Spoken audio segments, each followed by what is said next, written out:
local, late breaking. This is KOLD News 13 at 10. Gaps in border security, big ones.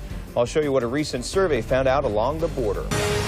New at 10, the September 11th terrorist attacks brought to the forefront the importance of securing our nation's borders. 6 years later, the border remains wide open. Last year, the Secure Fence Act of 2006 became law. It calls for the construction of 854 miles of double-layer fencing to be built. But progress is slow, and some wonder if it will ever be built, while others don't want it at all. American Border Patrol President Glenn Spencer unveils a massive survey his nonprofit group has been working on for more than a year.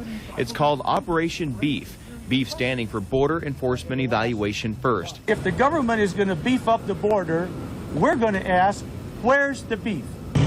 Using an airplane, American Border Patrol surveyed more than 500 miles of the U.S.-Mexico border, including all of Arizona and California, shooting hours worth of video and snapping hundreds of pictures, showing the different types of barriers up and down the border, even this massive construction site west of Naco. The survey found 100 miles of single-layered pedestrian fencing, like this outside Douglas, 127 miles of vehicle barriers, 262 miles of barbed wire, 80 miles of nothing at all, and only 17 miles of double-layered fencing, the same kind that's required in the Secure Fence Act of 2006. He said we're going to have 150 miles of this fence finished by the end of September. Spencer is referring to a comment made by Department of Homeland Security Secretary Michael Chertoff. On July 18th, Chertoff told an MSNBC reporter, quote, "We're on course to building or having about 150 miles of fence by the end of this September." Spencer says impossible. They won't even have 20 miles of a single-layer pedestrian fence finished,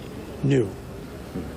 Okay, they have 2 miles in the last year of the double-layer fence. In San Diego, there's already a 2-mile stretch of the double-layered fencing. It's a first layer of fence separated by a high-speed Border Patrol road, followed by a second fence.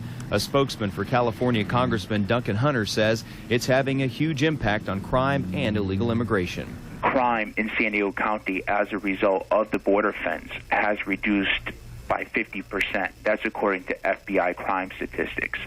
2, the number of apprehensions has decreased as a result of fewer crossing attempts. But not everyone agrees. Even though you talk about San Diego sealed, El Paso, Juarez is sealed, you go to those same areas, people cross in San Diego every day. People jump that fence every day. The Secure Fence Act does have some timelines. By May of next year, the government is supposed to build nearly 400 miles of the double fencing from Calexico all the way to Douglas. But at the present pace, no one expects that to happen, while some hope it doesn't at all. All militarization has been able to do is shift migration flows. It's not been able to control the fact that people are coming. The fiscal 2007 Homeland Security spending bill appropriated $1.2 billion for construction of the border fence, but it didn't specify how much should be spent on the 2-layered fencing, like what's called for in the Secure Fence Act. Heather? All right, thanks so much, Dan.